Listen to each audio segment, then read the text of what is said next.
Hello friends, ಇವತ್ತಿನ ವಿಡಿಯೋದಲ್ಲಿ ನಾವು ಬದನೆಕಾಯಿ ಮಸಾಲ ಬೋಂಡ ಹೇಗೆ ಮಾಡೋದು ಅಂತ ನೋಡೋಣ. ಒಂದು ಬಾಣಲಿಗೆ ಒಂದು 3 ಚಮಚದಷ್ಟು ಶೇಂಗಾವನ್ನು ಹಾಕಿ ಅದನ್ನು ಬ್ರೌನ್ ಕಲರ್ ಬರೋವರೆಗೆ ನಾವು ಚೆನ್ನಾಗಿ ಹುರಿಬೇಕು ಫ್ರೆಂಡ್ಸ್. ಈಗ ಈ ವಿಡಿಯೋದಲ್ಲಿ ನೋಡುತ್ತಿರುವ ಹಾಗೆ ನಾನು ಅದನ್ನು ಹುರಿತಿದ್ದೇನೆ ಫ್ರೆಂಡ್ಸ್. ಅದು ಬ್ರೌನ್ ಕಲರ್ ಬಂದ ಮೇಲೆ ಒಂದು ಮಿಕ್ಸಿ ಜಾರ್ಗೆ ನಾನು ಅದನ್ನು ಹಾಕ್ಕೊಂಡಿದ್ದೇನೆ ಫ್ರೆಂಡ್ಸ್.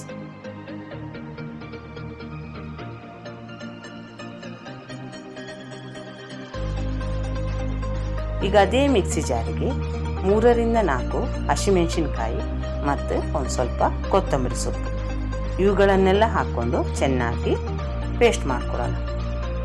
ಈಗ ಒಂದು ಬಾಣಲಿಗೆ ಎಣ್ಣೆಯನ್ನು ಬಿಸಿಯಾಗಲು ಇಡಬೇಕು ಫ್ರೆಂಡ್ಸ್. ಬದನೆಕಾಯಿಯನ್ನು 4 ತುಂಡುಗಳಾಗಿ ಕಟ್ ಮಾಡಿ ಅದನ್ನು ಚೆನ್ನಾಗಿ ತೊಳೆದು ಒಂದು ಕಾಟನ್ ಬಟ್ಟೆಯಲ್ಲಿ ನಾನೀಗ ಒರೆಸ್ಕೊತಿದ್ದೇನೆ ಫ್ರೆಂಡ್ಸ್.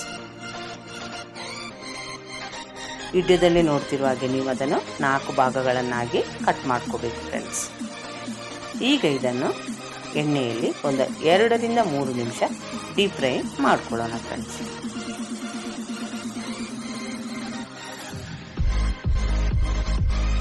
ಈಗ ಒಂದು 2 ರಿಂದ 3 ನಿಮಿಷ ಅದನ್ನು ಡೀಪ್ ಫ್ರೈ ಮಾಡಿದ ಮೇಲೆ ಒಂದು ಪಾತ್ರೆಯಲ್ಲಿ ತೆಗೆದಿಡ್ತಿದ್ದೇನೆ ಫ್ರೆಂಡ್ಸ್. ತೆಗೆದಿಟ್ಟ ಬದನೆಕಾಯಿಗೆ ನಾವು ಮೊದಲೇ ಪೇಸ್ಟ್ ಮಾಡಿರುವಂತಹ ಮಸಾಲವನ್ನು ತುಂಬಿ ಒಂದು ಪಾತ್ರೆಯಲ್ಲಿ ಇಟ್ಟಿದ್ದೇನೆ ಫ್ರೆಂಡ್ಸ್. ಈಗ ನಾವು ಬಜ್ಜಿ ಮಾಡುವ ಅದಕ್ಕೆ ಕಡಲೆ ಹಿಟ್ಟನ್ನು ಕಲಸಿ ಅದರಲ್ಲಿ ಈ ಬದನೆಕಾಯನ್ನು ಚೆನ್ನಾಗಿ ಡೀಪ್ ಫ್ರೈ ಮಾಡ್ಕೊಳ್ಳೋಣ ಫ್ರೆಂಡ್ಸ್. ಈ ಬದನೆಕಾಯಿಯನ್ನು ಎಣ್ಣೆಯಲ್ಲಿ ಹಾಕುವಾಗ ಸಣ್ಣ ಉರಿಯಲ್ಲಿ ಇಡಬೇಕು ಫ್ರೆಂಡ್ಸ್, ಯಾಕೆಂದರೆ ಒಳಗಿರುವ ಮಸಾಲ ಚೆನ್ನಾಗಿ ಬೇಯಬೇಕು ಫ್ರೆಂಡ್ಸ್. ಈ ರೆಸಿಪಿ ಊಟದಲ್ಲಿ ಸೈಡ್ ಡಿಶ್ ಆಗಿ ತುಂಬ ಟೇಸ್ಟಿಯಾಗಿರುತ್ತೆ ಫ್ರೆಂಡ್ಸ್. ಈ ಚಾನಲ್ಗೆ ಹೊಸಬರಾದರೆ ಈ ಚಾನಲನ್ನು ಸಬ್ಸ್ಕ್ರೈಬ್ ಮಾಡ್ಕೊಳ್ಳಿ. ಬೆಲ್ ಐಕಾನನ್ನು ಆಲಲ್ಲಿ ಸೆಟ್ ಮಾಡಿದರೆ ನಾನು ಮಾಡೋ ವಿಡಿಯೋ ನಿಮಗೆ ನೋಟಿಫಿಕೇಷನಲ್ಲಿ ಬಂದುಬಿಡುತ್ತೆ ಫ್ರೆಂಡ್ಸ್. ಈ ರೆಸಿಪಿ ನಿಮಗೆ ಹೇಗೆ ಅನಿಸ್ತು ಅಂತ ನನಗೆ ಕಮೆಂಟ್ ಬಾಕ್ಸ್ನಲ್ಲಿ ತಿಳಿಸಿ ಫ್ರೆಂಡ್ಸ್.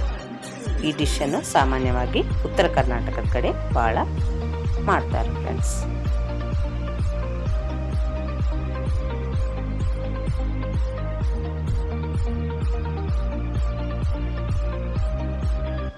ಇದನ್ನು ಬ್ರೌನ್ ಕಲರ್ ಬರುವವರೆಗೆ ನಾವು ಡೀಪ್ ಫ್ರೈ ಮಾಡ್ಕೋಬೇಕು ಫ್ರೆಂಡ್ಸ್. ಈಗ ನಮಗೆ ಬೇಕಾದಂಥ ಬದನೆಕಾಯಿ ಮಸಾಲ ಬೋಂಡ ರೆಡಿಯಾಗಿದೆ. ಈ ವಿಡಿಯೋವನ್ನು ನೀವು ನೋಡಿದ್ದಕ್ಕಾಗಿ ನಿಮಗೆ ತುಂಬ ಧನ್ಯವಾದಗಳು.